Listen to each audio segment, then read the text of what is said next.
Welcome to 6 Degrees of Stew. I'm your host, Shelby. This is a show that takes you inside the Stewniverse, where Stewanon and Blueanon reside.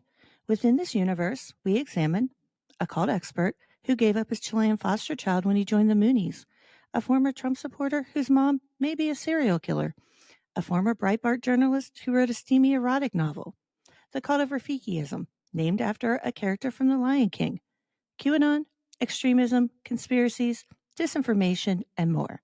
I hope you will join me as I cover these and much more on 6 Degrees of Stew and Into the Stewniverse on Twitch weekly at 8 p.m. Eastern Standard Time with Steph Kemmer. And we're back with Truth Unrestricted, the podcast that is creating and interpreting the language of the disinformation age. Back again today with the mysterious and never shown or ever going to have any part of him known except for his voice, which is definitely not a voice modulator. No. How's it going, buddy? Good to see you again. I'm your host, Spencer. I always keep forgetting to say that again since this new system I started using. Mm-hmm. But and this is Truth Unrestricted. And at the start of the podcast, I also always do this. I never forget. If anyone has any questions, comments, complaints, concerns about anything they hear on this podcast, you want to tell me what I got wrong, you want to tell me what I got right, you can send that email to truthunrestricted@gmail.com. And as always, there's never anything else to do. We just get straight in the topic here. So we want to talk about the case against separation. And not just separation in general, like specifically Western Canadian separation. Well, Alberta separation, let's call it what it is. Well, yeah, it centers the number of people in BC that are into this movement.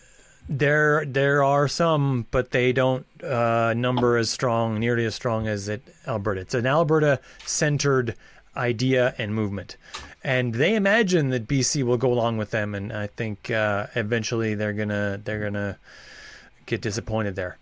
But so we'll set this up.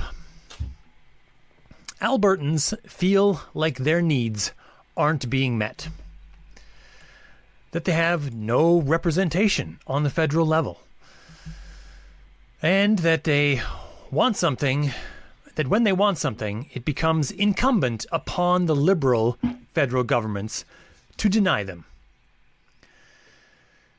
Albertans dream of a day when they no longer must labor under the yoke of socialist governments who consider things like Indigenous land claims, environmental concerns, and climate change ahead of their booming oil economy. All of those other considerations are invisible chains holding them back. It's not unlike the way a lot of individual workers think of those pesky safety rules that just make the day take longer. True story. They are illusory ties that only hold back the Alberta economy, and also only if Albertans believe in them. If Albertans want to be more successful, they can simply wish themselves free of all those concerns and move on without needing to bother with Ottawa anymore, right? So here we are with the idea that they might separate.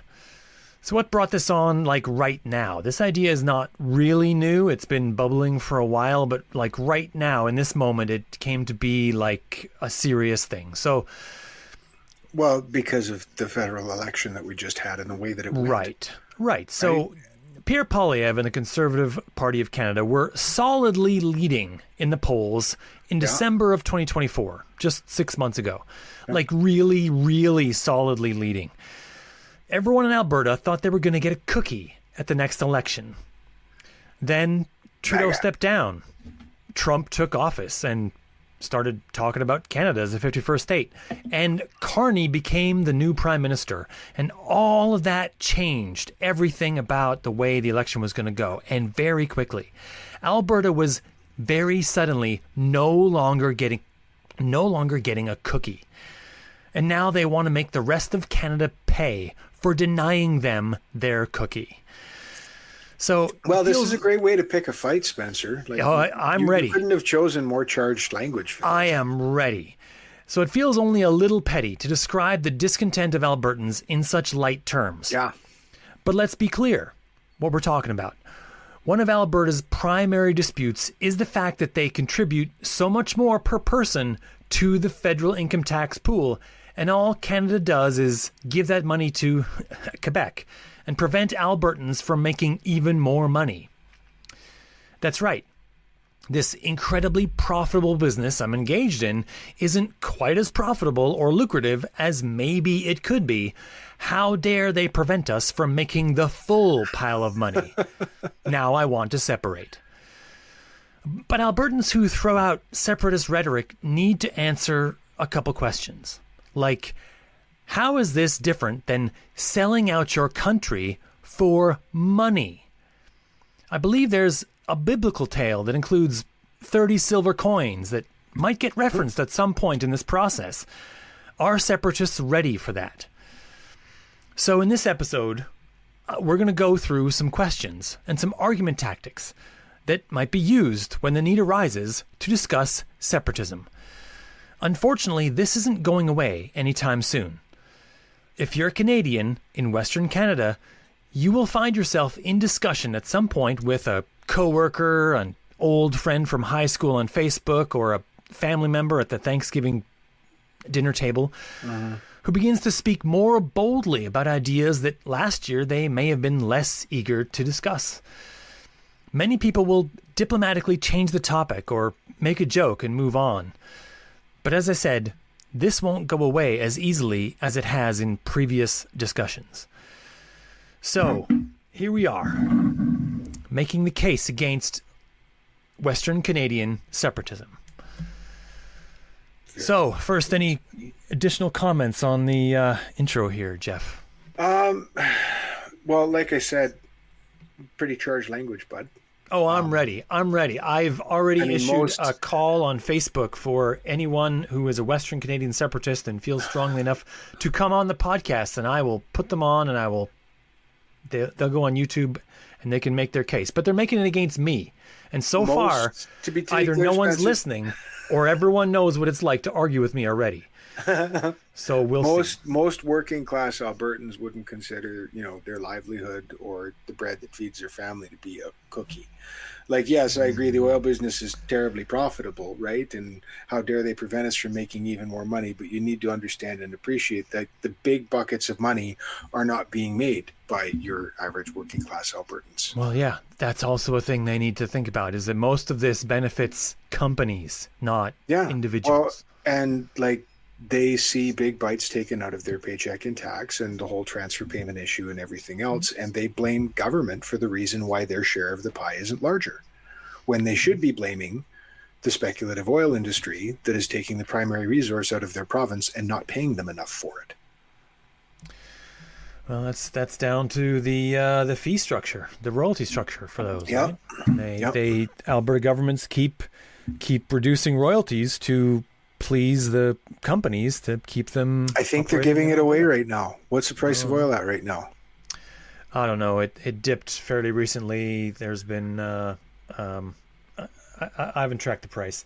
I know that OPEC is jittering about some stuff, and of course, as many things that happen, the global price is determined by OPEC, and many of the individual members of OPEC don't follow the agreements from the meetings that they agree to. They'll produce more than they need, and then it'll come out later that they produced more than they agreed upon, and it's a whole thing. But it's slightly lower than it was recently. That's what I've heard, but it's not low. It's definitely not low. But the overall volume is also generally rising all the time. It's not dipping. There's been a few moments where it dipped, like at COVID, but overall it's as high as it's ever been, generally speaking. So. Yeah, but the thrust of my argument is oil is a boom and bust, sine wave of an industry. Yeah. That commodity is terribly difficult to pin down. It waxes and wanes in value constantly. And when it's down, which happens fairly frequently on relatively predictable cycles, the people of Alberta get next to nothing for the product that's being extracted from their province. And that's real not the question federal. here- Sorry, yeah. that's not the federal government's fault for overtaxing them. No. That is not the fault of Mark Carney. That is not the fault of Quebec. That is the fault of the province of Alberta for making a bad deal with oil companies. Yeah. True. So the first question, when you are face to face with someone who's angrily determined that separatism is the way to go, you need to realize that not all of them actually want to separate, first of all. Some of them just want to rattle chains. So you need to just ask them, what would the world look like if they got everything they wanted? So some of them will just say, it'll look like this, and I'll show a map of, Canada that's, a separate color than Alberta or whatever. Some of them will show you a map where Alberta's part of US or whatever, but that'll tell you something, right? That'll tell you where they are, what they're really thinking. Some of them will just have a list of things that they want, and a lot of those I've found from the discussions I've had so far, they're not very well informed. They tend to not understand how a lot of things work and are working on fantasy. They're basically being fed a lot of divisionist rhetoric by people they see online, online news sources and that sort of thing that are definitely looking to cash in on a new trend. And so, you'll get all kinds of things here. Like one of the more interesting ones, although still out there, was that someone I knew said that they wanted to renegotiate Confederation, as though that, because they thought that there's, and I guarantee this person hasn't read the documents of Confederation, because they felt somewhere in there's something that's not fair. Ontario always seems to be the deciding factor in the election. But that's because Ontario has 39% of the population. Well, this is like Alberta's gripe over lack of representation is really just a provincially scaled gripe of the rural Canadian attitude towards representation. Coast to coast, rural Canadians, people who live in smaller towns and out in the sticks, are generally more conservative, generally vote conservative, and generally feel underrepresented because they live in sparsely populated ridings. There are huge land masses that are served by the same headcount of representatives as much smaller, more densely packed urban areas, and they feel that urban liberal-leaning urban voters unfairly control government. Well, yeah, because there's more of them. There's more of them. It's supposed to be about rule for the majority. So if we have more people living in cities, those people will be making more decisions towards the greater good. Yeah. And we see a lot of these sort of meme maps of people who show the amount of conservative and liberal ridings on a map, and it's all, I love that. In this case, of course, huge swaths of blue, great tracts of land. Direct contrast, I think we said in a previous podcast, to the U.S. In the U.S., of course, blue is liberal and red is conservative. In Canada, it's the exact opposite. Red is liberal and blue is conservative, and it's just all red across the map. And, of course, almost all of Ontario even is red because the greater Ontario, the greater Toronto area itself has something like almost half of the, population of Ontario, the province. It's just like, right. And like the province of BC that was almost split half and half, but it's entirely red on the map because all the blue ridings are in Vancouver. Yeah. And in other city centers like Kelowna and Victoria that are, the riding itself is very, very small in the rest of the area, but acres don't vote. Hectares don't vote. It's people that vote. So we have ridings. This is pointed out. I listened to a podcast called The Numbers with these two Canadians who go through different polls and that sort of thing. And they point out that there's several ridings throughout the prairies that are larger than each larger than than multiple countries. European countries. Like we have individual ridings that only have like 100,000 people or maybe less, that are like larger than the nation of Germany. That's just, just how it is. And some of those ridings don't even have year-round roads that lead to each town. Some of them have winter access roads only that are ice roads only. And in between season, when it's too wet and not cold enough to freeze, they have airplane access only. And so that's Alberta. The rest of the country is they are the small town, the rural population, the rural conservative population that just wants to be left the fuck alone with as little government reach into their pocket and their lives as possible, feeling underrepresented because more people live in cities than live in the country, and more people live in Quebec and Ontario than live in Alberta. Yeah. So what I try to point out is that it might be possible, like Carney is a hard centrist. In fact, he's almost leaning right in most things. Oh, yeah. Albertans might get everything they possibly could want from a Mark Carney prime ministership. He's very pro-business. He looks like he's going to greenlight as many of these things that are going to stoke the economy as possible, especially right now. I saw an article online just today that was talking about how they were in the process of moving legislation that would axe or greatly truncate the review process for projects that carry a national interest, which I can only assume means we're going to skip environmental review and talking to First Nations before we build the next pipeline. Yeah, I don't know how well that's going to go over. No, me neither. But this is my point, though, right? Is like he's a liberal. From where Alberta is sitting, he's the Antichrist, and yet he's pushing legislation that is directly in line with what they would want from their federal government. You wouldn't believe the number of fuck Carney bumper stickers that have already been printed and they're hoping they can sell. Yeah. Oh, yeah. And they're going to put them right on top of their fuck Trudeau stickers. Yeah, that's a cottage industry in Alberta. Mm-hmm.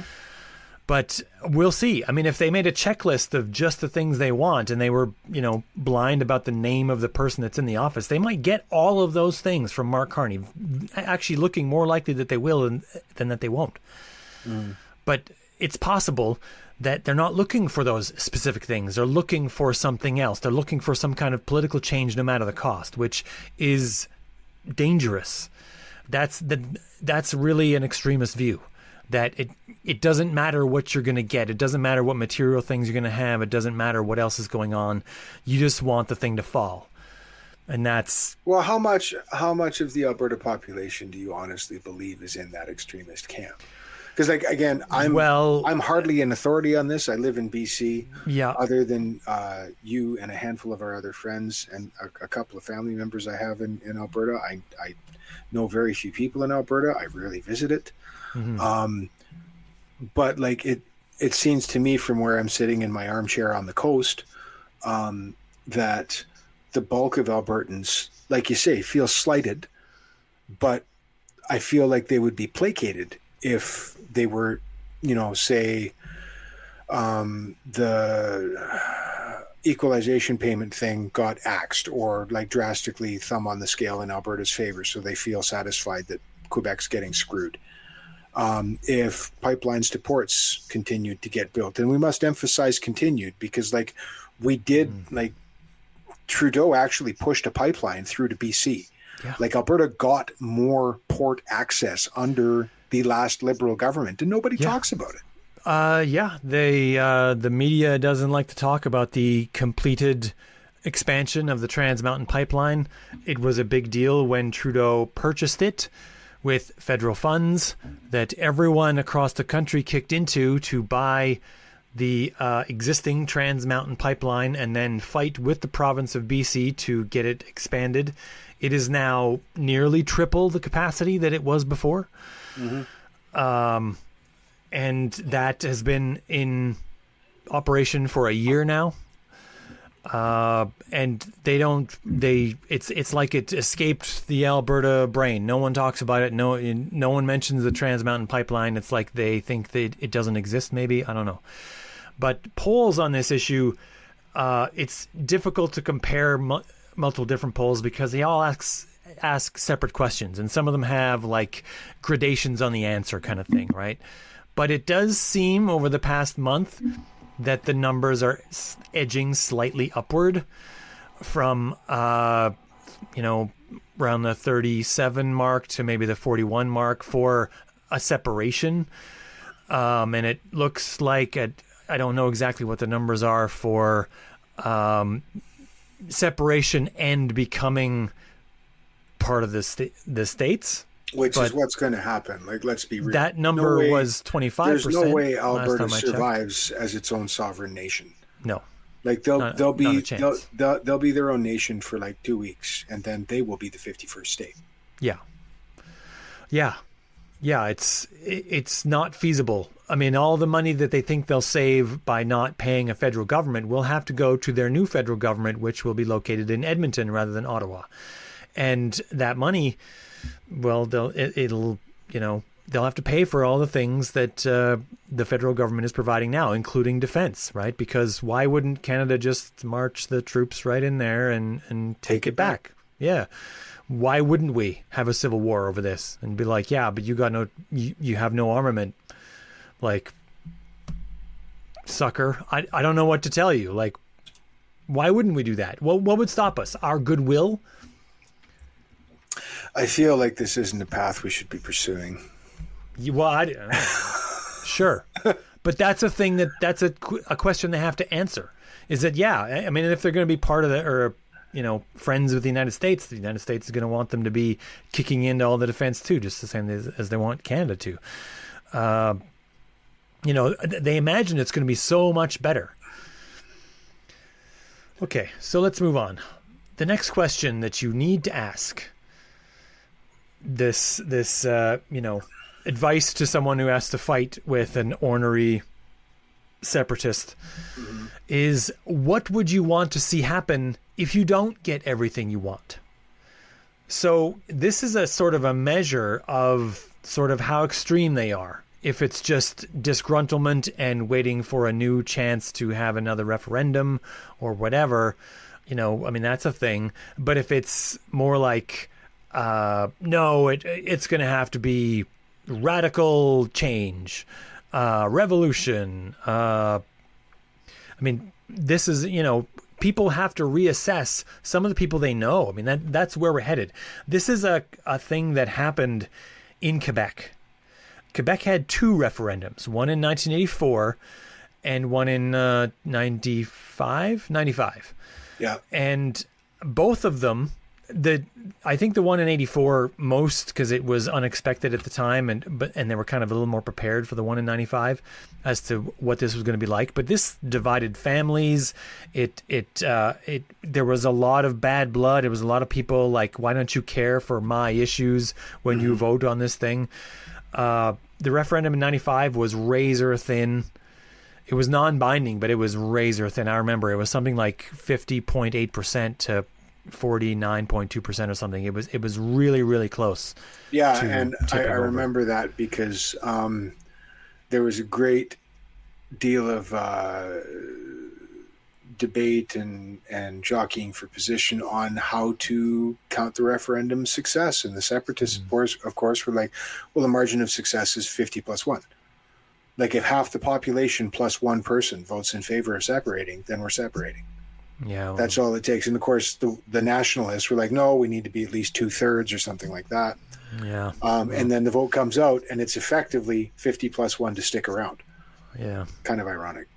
Well, it was a lot closer than a lot of people thought it was going to be before they started that process, I'll tell you that. But the numbers right now, I mean, what you're seeing right now in Alberta is more media talking about this, more media talking about it in a favorable way, more people who were on the fence saying, yeah, why not, kind of thing.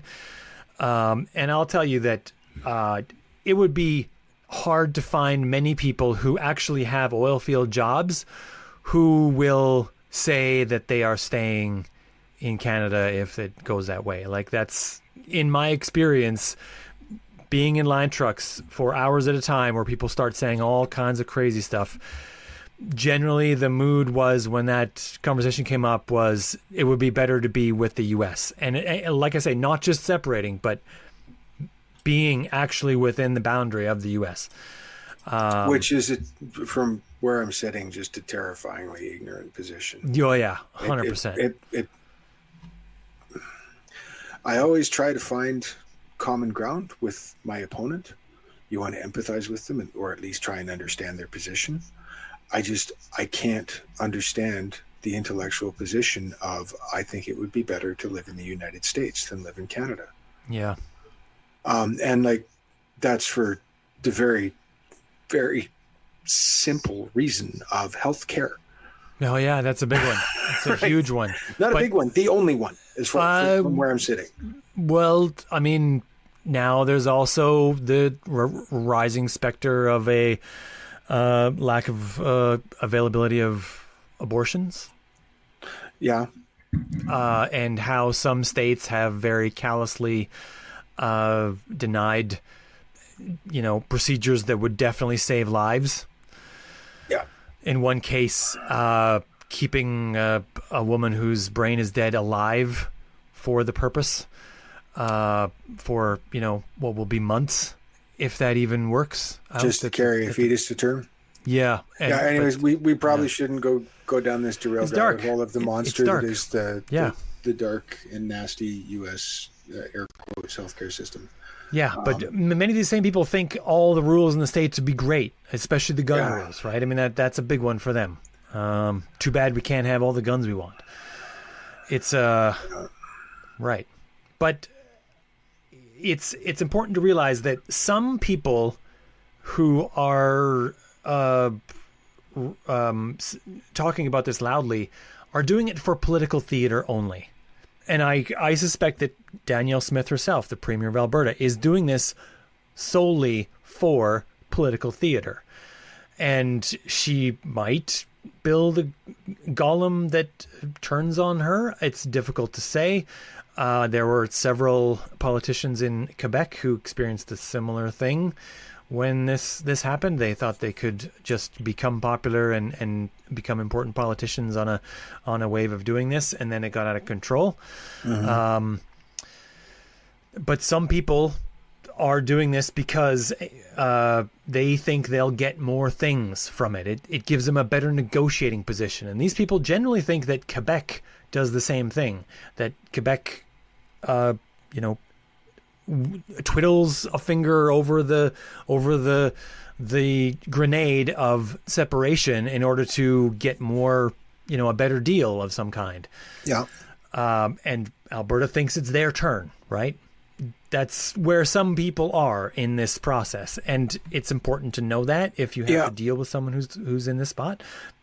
It's silly to say that. Danielle Smith herself has sort of said that, which a lot of people point out is really silly because it really takes the air out of the thought that she actually wants to separate, right? But it's possible that some people think, who want to separate, think she's willingly lying just to allow all the things to happen, and that they get to really separate with her, carrying as the quarterback, bringing the play up the field, right? And that's a similar thought to what has happened in the States, where people cynically vote for Republican politicians in the States, feeling strongly that those politicians were lying openly about the things that they were saying, and that it will all look different once they're in office, and it'll all work out to my advantage. And some of them have already learned that it doesn't work that way. Mm-hmm. But anyway, the next question that we need to get to is, why do you think you'll get any of the things you claim you want by separating? How will separation give Alberta any additional leverage to achieve any of its supposed goals, its stated goals? That's an important question. We kind of touched on this earlier, but it's at the point now, right? they say they're going to want port access in the east to sell these precious resources to Europe. And yeah. Right. And there was a pipeline proposed that was going to go through Quebec, and Quebec said no. Okay. But if you separate, you still won't get that. Yeah. Right? Yeah, they've got even less reason to give that. Yeah. There was a pipeline proposed through northern BC. The Northern Gateway Pipeline. It was going to be for gas, but it was going to go to an LNG plant. And there was this big plan, but it failed for two reasons. First is that the company that was proposing it said that they didn't see a business case.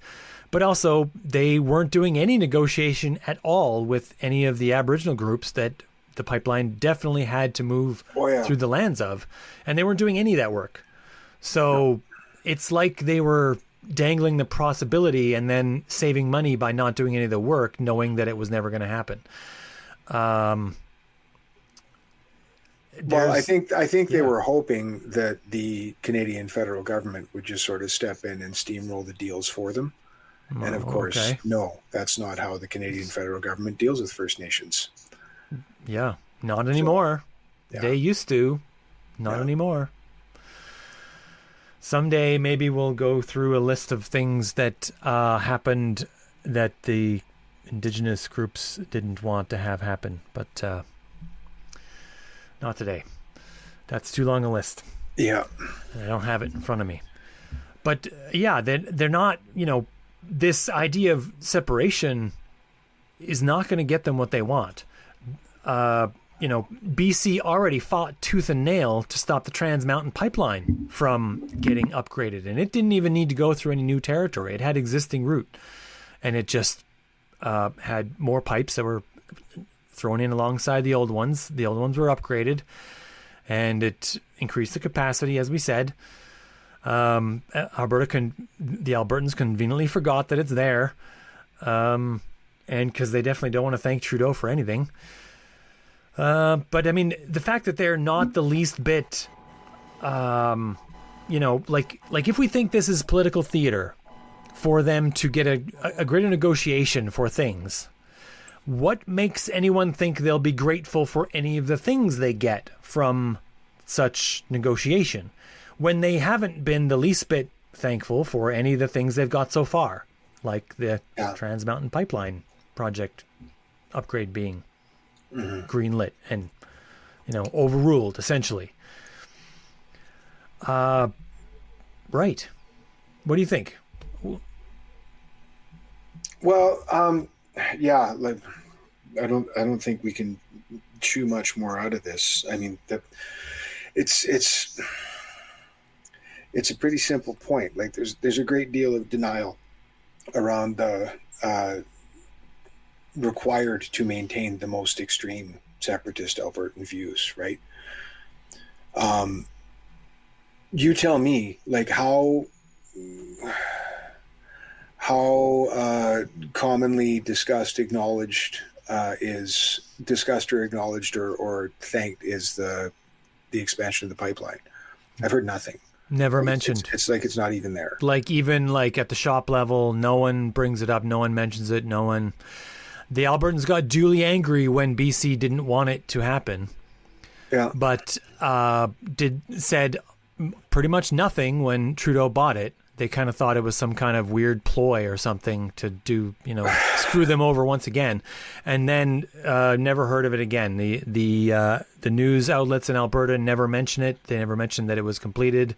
If they did mention it, it was buried in a newspaper somewhere, and no one reads that page, right? They want extra pipeline capacity so bad, you'd think this would make the front page of the newspaper for quite a long time. Every time there was a new part that was completed. But no, not at all. Not even a little. No, dropped off the map completely. It's like they don't even know that it's there, like I said. So, it begs an excellent point is like, what would be enough? Yeah. Would there ever be a point where there's enough? ever. Like, I think the first question that you brought up out of this whole long list of questions is the most important one to drill down to the heart of where an Albertan stands on the separation spectrum is what would you want to see happen if you could get, what would the world look like if you got everything you wanted? Yeah. Like, what do you want out of the federal government? Yeah. What do you as an Albertan, what does the province of Alberta want to feel valued as a member of Canada and interested in sticking around? Because if it's this vague, esoteric chip on our provincial shoulder, like, you can't put a salve on that. You can never placate that. That's a slight. You can never fix a slight. Yeah. They want the ability to choose the prime minister. Yeah. That's the thing they're not saying that they would agree with if it was said to them. Mm-hmm. They want the ability to choose the prime minister. Yeah. I mean, I don't know what to tell you. Keep growing your industries, I guess. Create more jobs.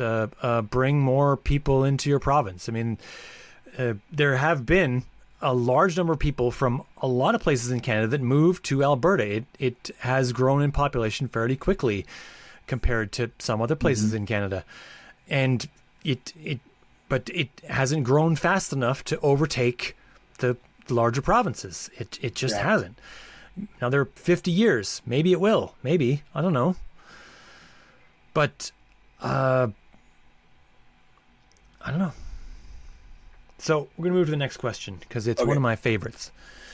I've noticed that there is a strong overlap between the people who want to separate and make noises about cheering for separation and the people who make cheering noises when Trump does something, particularly when Trump does something that would upset Trudeau or Mark Carney. If he owns the libs. Right. When he does something that they think is against the liberal prime minister, they cheer. Mm-hmm. And I ask them, and there's several people on Facebook that I have just done this to, why are you cheering for Trump? Like, this is a strange situation where you are part of a country and yeah, maybe you didn't vote for this prime minister, but he's your prime minister. And this prime minister hasn't done anything yet that's, totally screwed you over. He might yet, who knows? But he also might give you everything you want, as we said earlier. But he's also your duly elected prime minister of your sovereign nation. Yeah. And Trump is the psychotic leader of an imperialist nation. This would be like a Ukrainian cheering for fucking Putin. Yeah, really. For real. Because he's said many times that he wants Canada to be the 51st state. This used to be just a joke that we'd hear from every once in a while, from people who had no idea, would barely be able to point out Canada on a map. But we'll point out, well, since we have this border here, why don't you just get rid of this thing and be the 51st state? Haha, good joke. Moving on. But why would you cheer for that? Like, and that's people might not like having to ask that question, but that's a good question to ask. Why do you cheer for Trump, especially when Trump is saying things in the context that's working against your interests? Like we had a situation where he was putting on tariffs on Canada and Canadians were cheering for them. Like, why are you cheering for Trump in that situation? Like, he's working to reduce the ability to sell products that will negatively affect our economy. Yeah, if you're not building houses, chances are your industry sells to U.S. markets, so tariffs will screw you over. Yeah. Like, why would you cheer for Trump in that situation? That's a very strange condition under which anyone in Canada should cheer for Trump. But but that's also, I think, sort of a symptom of our, at the risk of sounding totally unintentionally intellectual, our Western cultural hegemony. Like, Canada and the United States are our media, our entertainment, our popular culture, like it all blends together, right? Like Canadians do have a separate and distinct identity, but there is a great deal of bleed of American culture north of the border because their media dominates our airwaves, Yeah. right? Yeah. It's the reason why we have content laws. Yeah. Yeah. So I think that a lot of people who fall into the like hard right political camp don't really see borders. They look for any champion they can find who's a righty. Yeah. Right? Which is scary. Which is really scary. Yeah. Yeah, they see it as an ideological thing rather than a hometown thing. Yeah, exactly. Yeah. And right now, that's the right-leaning populist to the south of us. Mm-hmm. So we put together a couple counter arguments here, or at least I did. Jeff didn't do anything for this. I'm such a bagged lunch here. I'm totally alone. He's a freeloader. Absolutely. I'm prepared. Yep. Okay. Just so we got that straight. It's on the record. Yep. So we touched on this briefly, but we're going to go over it a little more pointedly right now. If we give Alberta what it wants, whenever it makes noises about separation, then what would stop them from continuing to do it again and again to get more and more things? If we're to believe that Albertans have a list of grievances, and if we placate those grievances, they'll be satisfied. What's going to make us think that they'll appreciate it? Like, Danielle Smith is premier now, and she's doing this presumably with a list. Not presumably with a list of demands. She published a list of demands, and if we give her all those things, and then she's premier for a while and she goes away, and there's another premier in 10 years. What's to stop that premier from saying, hey, I didn't get a political win from this. We need another political win. We should go back to that pool. It worked really well. Mm-hmm. We should make more noises about separation because I need my piece of this. Mm-hmm. What do you think? What should we... Is there any reason to do this? Well, I think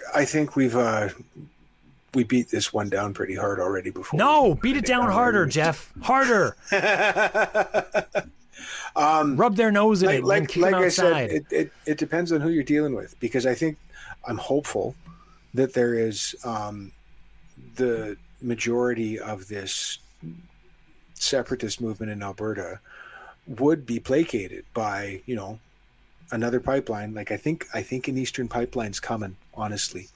Like this legislation that's coming through and all the talk that we're hearing, my gut tells me that Carney's probably going to ram a pipeline out east, and he's either going to make Quebec take it or he's going to make Ontario take it. But if he made Quebec take it, well, they both have to take it, right? Yeah, but like, if he forced it through Quebec, that would be, I think, a win that would placate a great number of Albertans. I think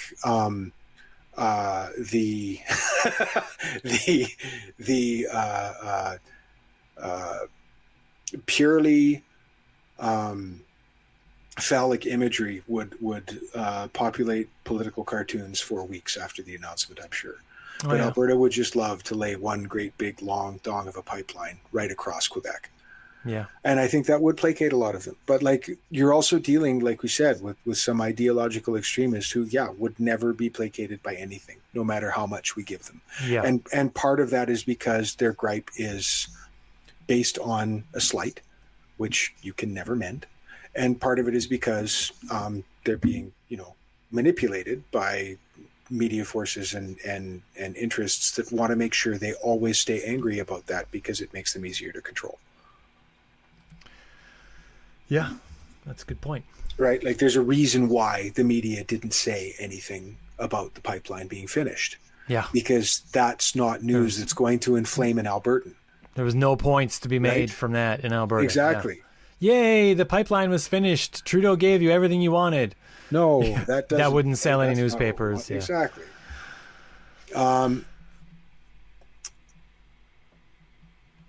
So yeah, like I think Carney's going to take an honest swing at trying to placate Alberta, but I don't know how successful it's going to be, because a great deal of this movement is basically objectively the behavior of a spoiled child that's just going to keep throwing tantrums every time it doesn't get what it wants. Yeah. Yeah, that makes sense. So that's how how many people think it's a good idea to keep giving their child a cookie every time it screams. So, next. Some separatist rhetoric claims that BC will be somehow forced to separate with Alberta, because with Alberta gone, BC will have its trade with the rest of Canada completely cut off, right? Number one, wrong. We have several routes around you, but number two, we also sit on a coast. Access to trade is not a concern for the province of British Columbia. No, I mean, there is a little bit of a point here, because all those railroads that go from BC to Ontario, they go right through Alberta. To try to divert those north through all that muskeg would be adding days to the trip and, years to the development. And it would take us like 5 years to get around that. I mean, the grand scope of a nation, 5 years isn't all that much, but I mean, it would be an inconvenience. The other route is south through the U.S., right? Which right now is not a great route. I don't know. It would be inconvenient. It would be very inconvenient. But what they're really saying here is that this would screw over BC, and that they're okay doing that to totally screw over BC and the rest of Canada. Like, that's what they're really saying. And like, how much of just a dick move is that? Like, how happy should they be for that? And why should BC and the people in it look at that and say, that's who I want to be in a new nation with. Well, yeah, exactly. Like, it's a tremendously ignorant position to take, right? Yeah. Like, to simultaneously engage in schadenfreude joy over screwing over another province by, cutting them off from trade and forcing them into a position where they have to join you. Like, what? Like, are you Donald fucking Trump? Like, are you like interested in the fantasy of a neighboring province coming to you begging on hands and knees to join your nation? Back the fuck off, man. We're part of Canada. Yeah. Like, I don't understand. I personally have trouble believing that anybody holds that standpoint, truly. Anybody holds the standpoint that they're happy that it would screw over BC, and then simultaneously believe that BC would willingly enter into nationhood with Alberta after Alberta put us in the position by separating from Canada. Well, fuck BC, but also BC would come and join us. No. I think there are people who think this way. I think this is they see it as a thumbscrew ultimatum, and that BC will see sense. This is sort of in the conversations in line trucks where this has sort of happened. That's generally the way it goes. I try to stay silent in those conversations, but like, I don't want to make excessive generalizations, Spence, but like, conversations in line trucks, you're not exactly speaking with. Nope, I'm not. Right? No. But it doesn't make a lot of sense, and it wouldn't work. But most of this plan wouldn't work, and a lot of them are enthusiastic about it anyway. Yeah, true. Like, this is, we're trying to back a crazy person away from a ledge when we try to convince people not to do this. That's the point. Yeah. So the next counter argument, with which I have not prepared Jeff because I didn't think of it early enough, but it's an argument that was used a lot when Quebec was talking about separating. So, of course, it works here just as well, which is that if Canada is divisible in this way, then so is Alberta. What makes anyone think that a deal couldn't be made with just the southern part of Alberta to stay with Canada, and just, if you're really going to landlock Alberta, taking away the southern part that no longer, in a lot of cases, hardly has any oil and gas. The city-state of Grand Prairie. Yeah, yeah. Grand Prairie from Grand Prairie to Edmonton to Lloydminster and up as one province, and as far south as Red Deer, and then left-leaning Calgary, along with there's a definitely case to be made there. A lot of that territory right now is strongly conservative, but a very large portion of the abandoned wells are in that southern part of Alberta. The wells that the people who are meant to be looking after this oil field business have sort of let shirk for several decades, and now almost there was at one time over 100,000 wells that were not abandoned properly or at all. A lot of that problem is in southern Alberta. It's a place that's just been sort of neglected, and to a lot of the farmers in southern Alberta, it's just a bunch of wellheads and fields that they still have to mow around, and they're no longer getting paid to have it there, and they're just kind of pissed about it.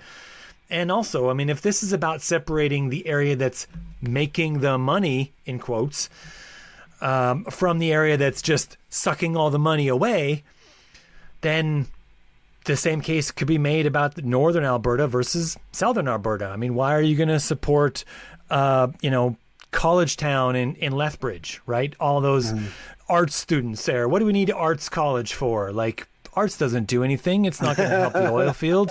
Like, what's that even for? That's just extra money that's not needed, that we could save to do other things with. That's just extra tax dollars that don't need to be spent. Like, why does the University of Calgary have all those arts courses? For the same reason. Like, we don't need that. That can go away. Why does any of that stuff that we help to, why does all that agriculture get all those tax breaks?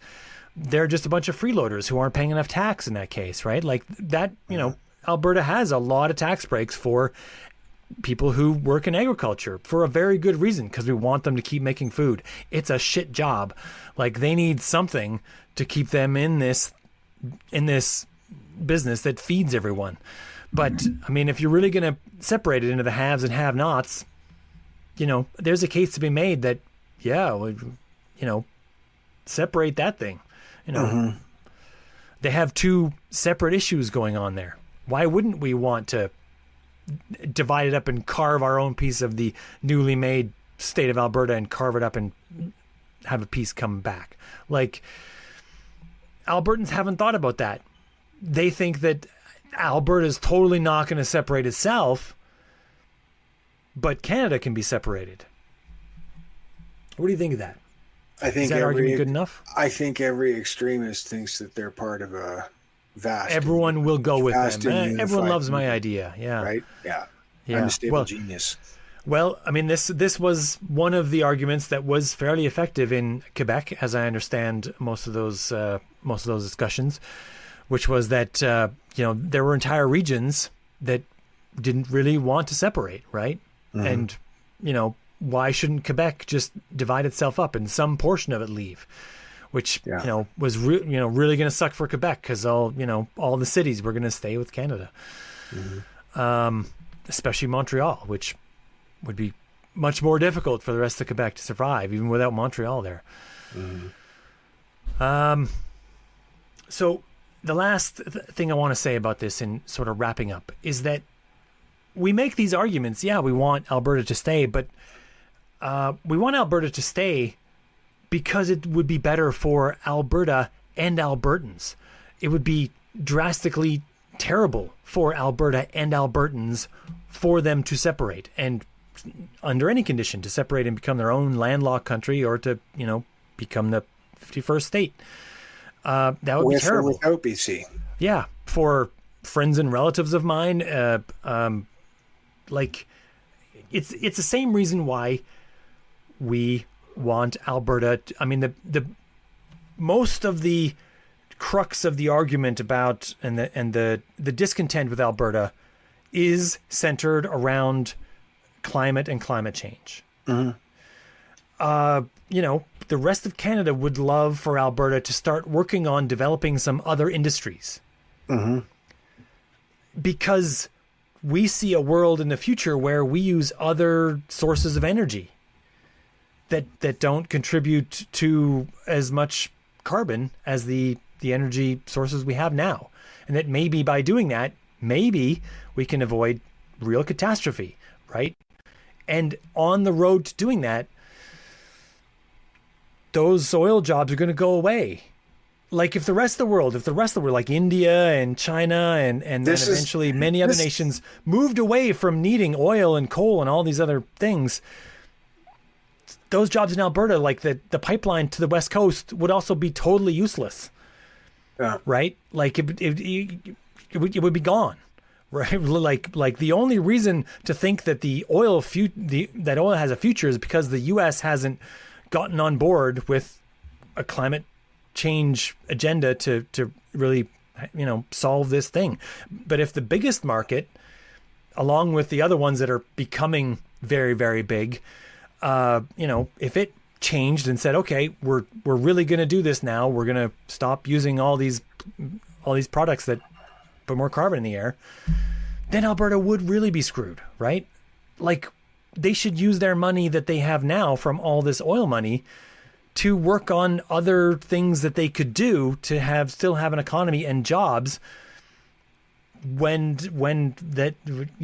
we get to a point where we the demand for oil is going to go down if we are going to be successful with climate change. Yeah, they're really going to be missing the equalization payments if they separate, and then they're going to need those equalization payments at that point. 100%. Yeah. And I just remembered another counter argument that we have to wedge in here at the end, which is that not the only factor for Quebec, but a factor for Quebec that was notable was that all the talk about separation really affected the amount of investment in a lot of the businesses and things that happened there, which negatively affected their economy, right? It wasn't the only thing that has negatively affected their economy, but it is a factor in something. And when you want your economy to go with all the positive factors and as few negative as possible, it's one more negative on the list that's notable enough that you could measure the input. I don't know exactly what economists go through this stuff and mention them in articles, but they don't have it's hard to say that the Quebec economy would be 20% better if this didn't happen. It's hard to say that exactly, but they generally say, no, this definitely influenced decisions about investments in, businesses in Quebec, because international businesses especially didn't know what the status of the situation would be. They didn't know which set of rules they would have. Would they be Canadian rules? Would they be a whole new set of rules that were just for Quebec, right? What kind of export rules would there be?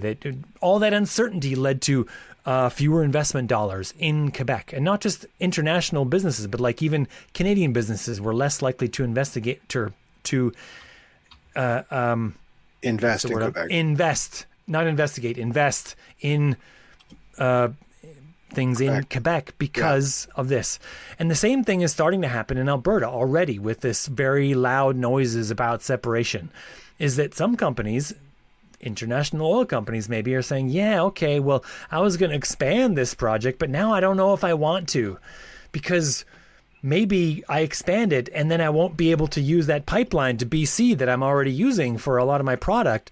Like, because Alberta separates and BC you? Sticks with Canada and says, get stuffed. Yeah, and they just shut it down because they say, we didn't want this pipeline anyway. Or starts charging exorbitant royalties. Oh, yeah. To move through it. Yeah. Like, so that's already starting with some ventures in Alberta, and maybe they go through with it, maybe they don't, but this is a question for Albertans.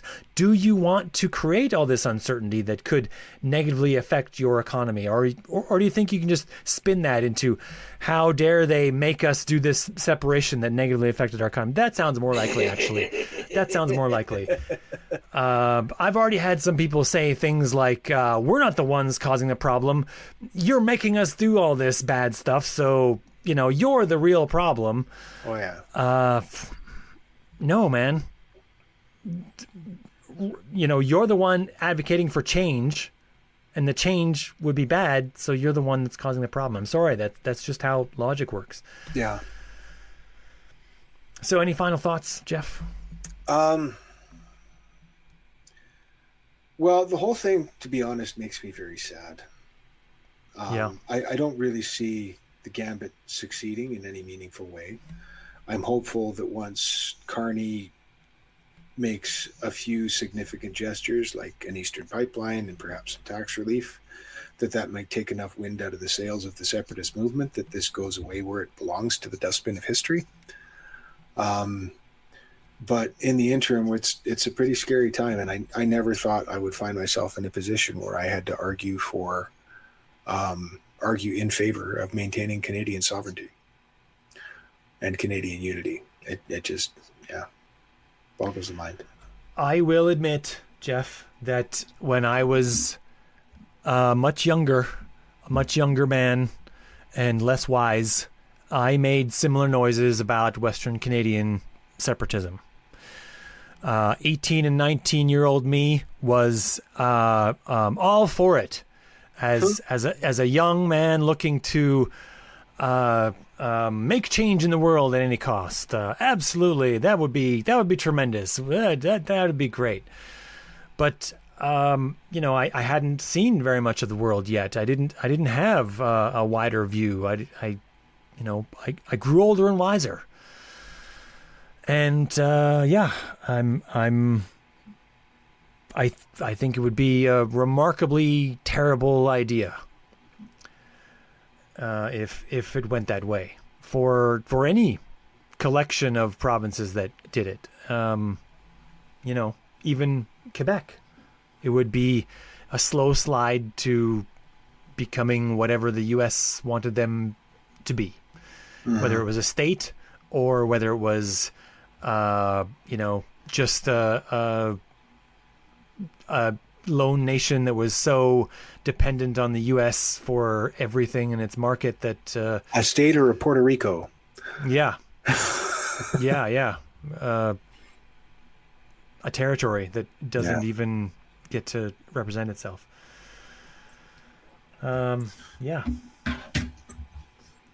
So with that, we're not going to have any more uncomfortable silences. We're going to sign off right here, Jeff. Right here. It's done. All right, over. Buddy. I don't want to hear any more of this separation crap because we solved it right here. No, I'm kidding. There's going to be more. I know it. That number is still creeping up in effectiveness. So until it starts creeping down and gets to a number that's manageable, this drum will have to be beat. Yep. Okay. So until next time. Till next time.